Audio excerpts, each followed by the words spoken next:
Mainit na balita, 11 opisyal ng Department of Public Works and Highways ang sinibak sa pwesto. Ayon kay Secretary Vince Dizon, 8 sa kanila ay iniimbestigahan pero hindi niya sinabi ang dahilan. Kabilang sa kanila ang 4 na regional directors ng Ilocos Region, Calabarzon, Bicol Region at Central Visayas. 2 ay assistant regional directors mula sa Mimaropa at Bicol Region at 2 district engineers sa Metro Manila. Mayroon din pong sinibak na 3 district engineers mula sa La Union, Iloilo City at Leyte dahil hindi sila pumasa sa standards ng Civil Service Commission. Ayon kay Dizon, bahagi ito ng patuloy na paglilinis sa hanay ng DPWH kasunod ng malawakang katiwalian sa flood control projects. Inanunsyo rin ni Dizon na titestigo siya sa pagdinig ng Sandigan Bayan sa kaso laban kay dating Congressman Zaldico na magsisimula sa January 20. Abangan po ang iba pang detalye maya-maya lang. Huli kamang pagpapanggap ng customer ng isang lalaki sa isang tindahan sa Valenzuela. Ang target niya, makuha ang cellphone ng estudyanteng nagtatrabaho sa tindahan. Balita hatid ni James Agustin. Akalain na ordinaryong customer ang lalaking ito na nakuna sa CCTV sa isang tindahan sa Barangay Bignay, Valenzuela, pasado alas 6 kagabi. Tumingin pa siya sa mga menu na nakapaskil sa harap ng tindahan. Umalis saglit ang lalaki. Pagbalik niya, bigla na lang niya kinuha ang isang cellphone na tinanggal pa niya sa pagkaka-charge. Sa kuha ng CCTV ng barangay, nahagip ang suspect na pataka sa Hulu Street. Nakasakay na siya sa bisikleta at nakasuot ng face mask. Pagmamayari ang cellphone ng 20 anyos sa second-year college working student na si Irish. Nagtatanong pa po siya kung ano po yung binebenta namin. Then sinabi din niya po na o-order siya. Pumasok po ako sa loob kasi po nagpabarya ako. Tapos po, yung kasama ko, naghuhugas rin po siya. Then pagbalik ko po, nakita ko na lang po na nakalaylay na po yung charger ko. Nakumpirma ang pagnanakaw ng i-review na ang kuha ng CCTV. Umaasa si Irish na may babalik pa sa kanyang cellphone na pinaghirapan daw niya bago mabili. Nagkakahalaga ito ng 6,000 piso. Sana po mabalik yun na po yung phone ko kasi po sobrang importante yun po. Yung account ko sa school, nandun din po. And lahat po talaga ng access po, nandun talaga sa cellphone ko. And ginagamit ko rin po yun sa everyday life kasi nagtatrabaho po ako as a working student. Naipablatter ng insidente sa Barangay Bignay. Ayon sa mga taga-barangay, hindi nila namumukhaan ng suspect na posibleng napadaan lang sa lugar. Doon po kasi sa Hulu Street, sir, boundary po siya ng Liano, Caloocan. Kaya po marami rin pong mga dayuhan sa amin sa area na yon. Meron po kaming pa Quezon City, meron pong pa North Caloocan, meron pong pa Maykabayan, Bulacan. Yun po yung mga lusutan na area po sa amin. Makipag-ugnayan na rin ang biktima sa Valenzuela City Police Station para mai-report ang krimen. James Agustin, nagbabalita para sa GMA Integrated News. Isang low-pressure area ang posibleng mabuo ngayong linggo. Base sa datos ng Pag-asa, posible yan mabuo sa silangan ng Mindanao.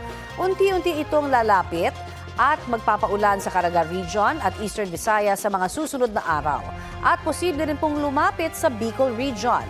May moderate chance ang nasabing potensyal na LPA na maging isang bagyo at kung sakali, tatawagin niya na Bagyong Ada, ang unang bagyo ng 2026. Sa ngayon, shear line, hanging amihan at easterlies ang posibleng magpaulan pa rin sa bansa ngayong Lunes. Base po sa rainfall forecast ng Metro Weather, malaking bahagi ng bansa ang magkakaroon ng maayos na panahon. Ilang lugar ang uulanin sa mga susunod na oras kabilang ang Metro Manila. Naitala sa City of Pines, Baguio ang 14 degrees Celsius na minimum temperature, habang 24.3 degrees Celsius dito sa Quezon City. Patay din ang isang lalaki matapos namang barilin sa Santa Maria, Ilocos Sur. Sa investigasyon ng pulisya, katatapos lamang patubigan ng 53 anyos na biktima ang kanyang mga pananim nang siya ay barilin. 3 tama ng balang tinamo ng lalaki. Ayon sa mga otoridad, love triangle ang posibleng motibo sa krimen. Hawak na ng pulisya ang 43 anyos na sospek at nakatakdang sampahan ng reklamo. Wala pa siyang pahayag. Sinisikap ng GMA Regional TV na makuna ng pahayag ang kaanak ng biktima.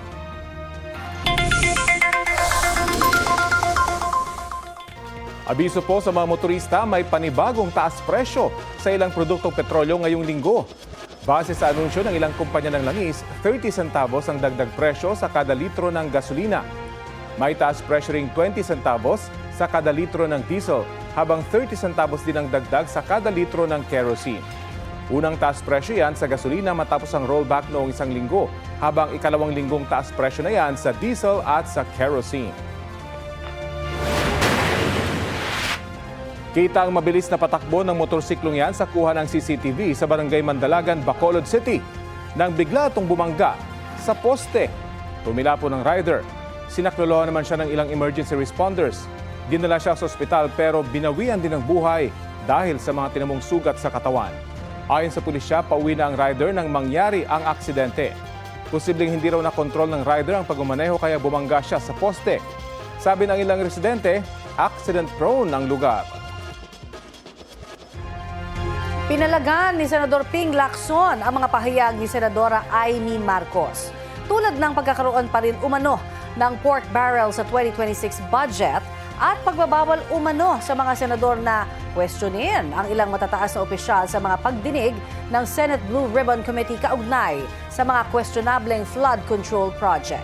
Balitang hatid ni Mav Gonzalez. Kung ano na sinasabi niya Parang ba gusto niya maging counterpart.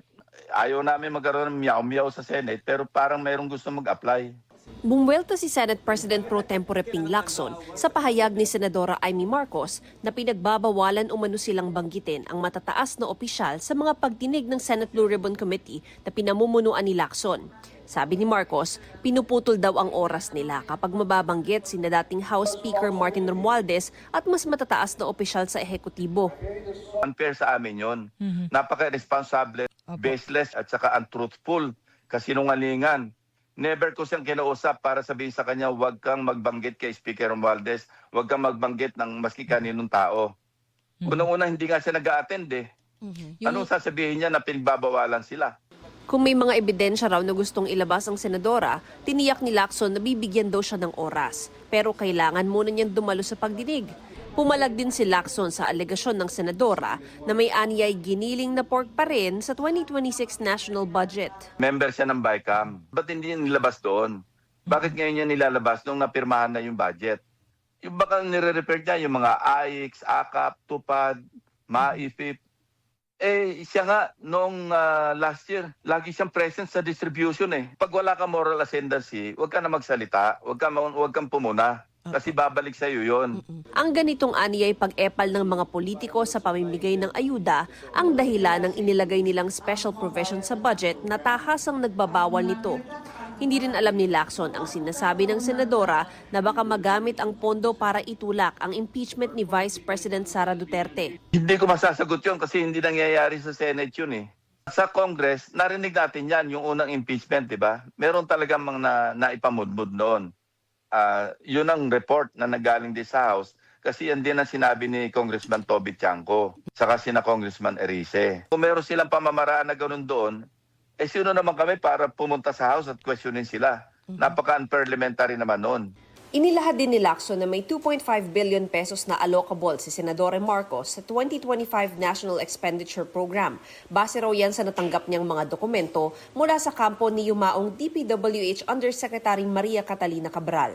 Nakalusot daw ito sa 2025 General Appropriations Act at isiningit sa pamamagitan ng BICAM. Nag-iingay daw ang senadora dahil sa pagkakaroon umano ng pork sa 2026 budget, kayong may pork din siya noong 2025. Sagot ng senadora, ang mga allocable na sinasabi ni Lacson, wishlist aniya na mula sa DPWH Central Office. Wala raw siyang natanggap mula rito, maging sina Senador Bongo, Bato de la Rosa at Robin Padilla dahil for later release daw ang mga ito. Mav Gonzalez, nagbabalita para sa GMA Integrated News.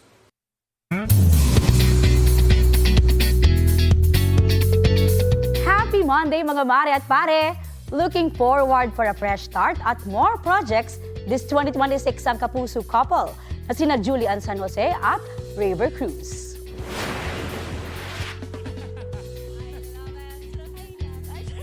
Chika yan sa inyong mare ni na Julie at River.